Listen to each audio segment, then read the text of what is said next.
Aser Protabarria naiz, Bergarako Euskaraldiko dinamizatzailea, eta Euskaraldian inguruan dauzkagun zalantza batzuk argitzen saiatuko naiz. Berriro eman behar dozu izena Euskaraldian. Bai, badakit aurreko urteko txapa etxean daukazula eta aurreko urtean eman zinuela izena, baina komeni da berriz ematea izena Euskaraldian.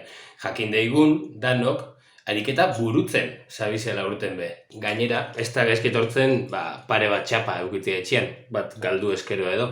Eta arigune batean parte hartzeko izena eman baldin bazinuan be, gogoratu berriz eman behar duzula izena, ahobizi edo belarri prest gisa. Batzuk etorri izate esanez, nahiz eta aurreko urtean ahobizi izan, aurten belarri prest izango zinetela.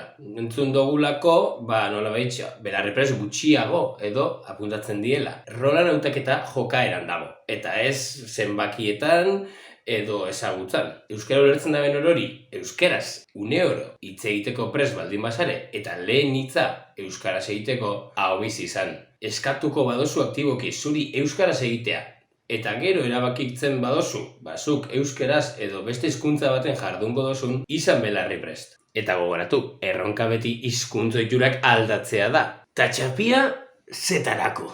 Nik beti eitzen dut euskeraz, eta ez daukat hortarako txapa bat edo zer jarri beharrik. Zergatia txapa garrantzitsua?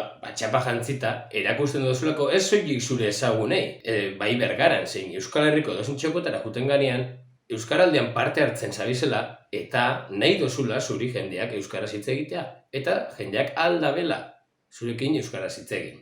Arigunea, ze da hori?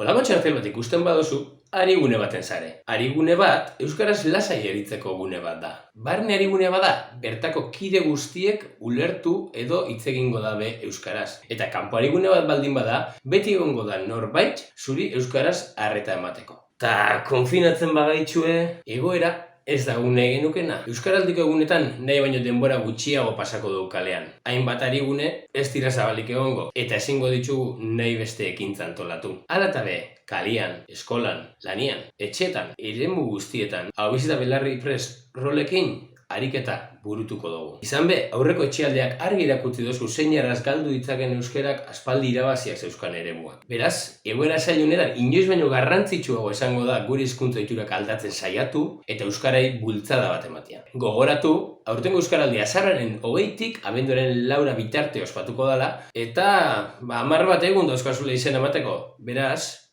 azkar, eman izena!